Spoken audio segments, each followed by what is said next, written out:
नमस्कार। आज हम हिमालयी जल निकासी की प्रमुख नदी प्रणालियों के बारे में जानेंगे। हिमालयी जल निकासी में कई नदी प्रणालियां शामिल हैं, जो भारत के भूगोल और जीवन में महत्वपूर्ण भूमिका निभाती हैं। इन प्रमुख प्रणालियों में सिंधु प्रणाली सबसे बड़ी और सबसे पश्चिमी नदियों में से एक है। सिंधु प्रणाली दुनिया के सबसे बड़े नदी घाटियों में से एक है, जिसका कुल क्षेत्रफल 1165,000 वर्ग किलोमीटर है। सिंधु नदी, जिसे सिंधु भी कहा जाता है, भारत की पश्चिमी हिमालयी नदी है, जिसकी कुल लंबाई 2880 किलोमीटर है। सिंधु नदी कैलाश पर्वत श्रृंखला में 4164 मीटर की ऊंचाई पर बोखरचू के पास एक ग्लेशियर से निकलती है। तिब्बत में इस नदी को सिंगी खम्बान या शेर का मुख नाम से जाना जाता है। ये उत्तर पश्चिम दिशा में लद्दाख और जास्कर श्रेणियों के बीच बहती हुई लद्दाख और बाल्टिस्तान से गुजरती है। सिंधु नदी लद्दाख श्रेणी को काटती है और गिलगित के पास एक शानदार गॉर्ज का निर्माण करती है।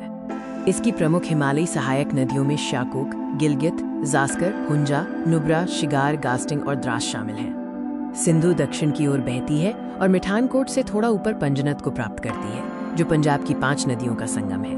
अंत में सिंधु नदी कराची के पूर्व में अरब सागर में गिर जाती है। सिंधु की कुछ सबसे महत्वपूर्ण सहायक नदियां हैं: झेलम, चिनाब, रावी, ब्यास और सतलुज।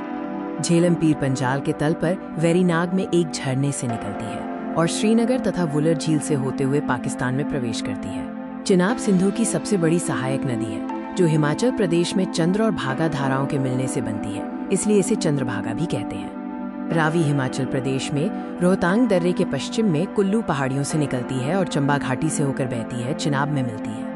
ब्यास रोहतांग दर्रे के पास ब्यास कुंड से निकलती है और कुल्लू घाटी से बहती हुई पंजाब के मैदानों में सतलुज से मिलती है।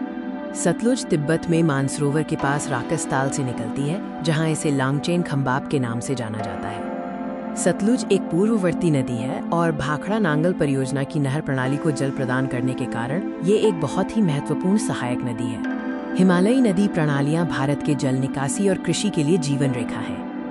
इन नदी प्रणालियों को समझना भारत के भूगोल और संसाधनों को जानने के लिए महत्वपूर्ण है। इस जानकारी को साझा करने के लिए धन्यवाद।